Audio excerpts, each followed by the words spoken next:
Okay, if you just saw the cards jump around on the screen right there, it's because I'm recording this part of the video a little later than the first part. And what I did is I made use of the new feature in Octagon where you can actually save your game and come back to it later. So if you didn't know about that, it's a relatively new feature. So yeah, um, I recommend making use of that if you need to finish a game at a later time.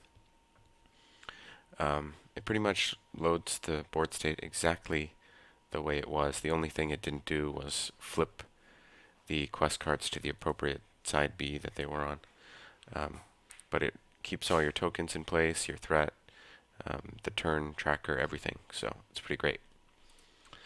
And I believe we were starting the turn here, so I'm going to use Galadriel to draw, making sure that I don't accidentally deck myself because that will make me lose. So, okay, we grab that. Before we play our Will of the West, I'm going to pull back Elven Light for one, drawing a card. I will play that right now, I guess. Just so that it gets shuffled back in. 1, 2, 3. And anything else I want to play before I Will of the West here? I don't think so. So we're going to do our second Will of the West and shuffle all this back into our deck. Yes. I'll use my mirror and harp to grab. You know, I could bring out Saruman here. Yes, I'm going to grab him. And because he'll represent a lot more questing than any other card we could have pulled out.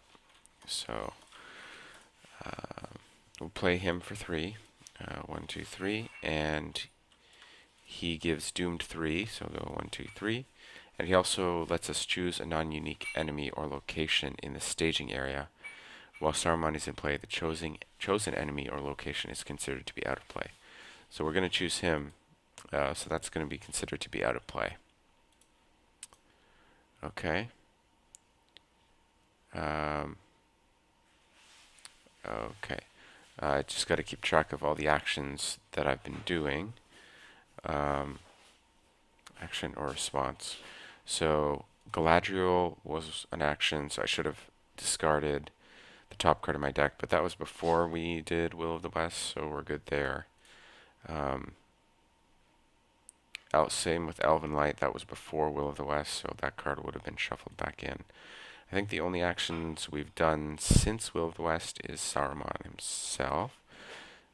So we will discard the top card of our deck there. Oh, and the mirror and the harp. So we actually discard 3 cards. Okay. What else? We will discard Elven Light to gain a resource and pay 1 for Refugee. Okay. So these 2 don't have to exhaust a quest. We've got quite a lot here. We're going to go all out, just making sure we're going to have enough to kill Thaurdir here. So 1, 2, 12, 13, 14, 15, 16, 17, 18, 19, 20, 21, 22, 23, 24, 25, 26, 27, 28, 29, 30, 31, 32, 33, 34. 34. And we will reveal, Decrepit City, 5 threat. Well, it's the active location. When revealed, effects cannot be cancelled. Okay, so that's a lot of threat, especially since it gets +2 from these. So we'll see how we do here. Now, I'm ignoring this because of Saruman, so we're counting here 1, 2, 3, 4, 5, 6, 7, plus 7 more, so 14. So that means we make only 20 progress, and that'll be 4 here and 16 here. 1, 2, 3, 4. That's gone. 16 here actually lets us complete that. However, we don't win yet because LotR still has hit points remaining. Might as well travel there. We don't have to engage anyone, thankfully. We just got to deal with LotR. So I will defend with Baragond.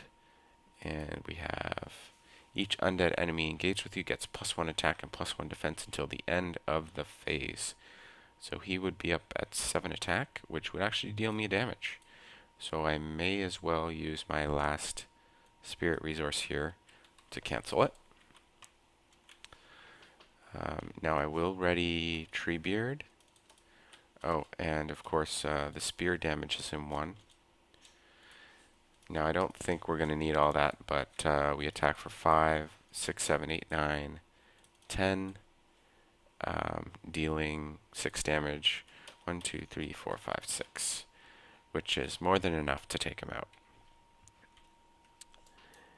And that's the game, because we have 13 progress here. Yep. So there you go. Deadmen's Dike is now behind us, and we did it in restricted progression here with some very cool cards that I don't often get to the table. In fact, this Saruman was pretty crucial because, well, I wouldn't say crucial, but he let us win maybe a turn earlier than we could have otherwise, because he represented a swing of 7 willpower, 3, 4, 5, 6, 7, so we wouldn't have had enough to complete this stage. So yeah, he can be pretty great, and I don't often include him as much as I probably should, but he's a pretty cool ally.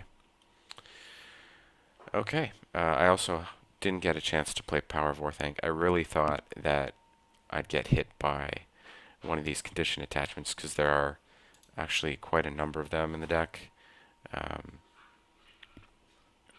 So there's a bunch of these, and the other big one is yeah, Heavy Curse, which I really despise. So I had these in hand to act as a pseudo test of will for those guys, but I didn't end up needing them. So anyway, thank you for watching, and happy questing.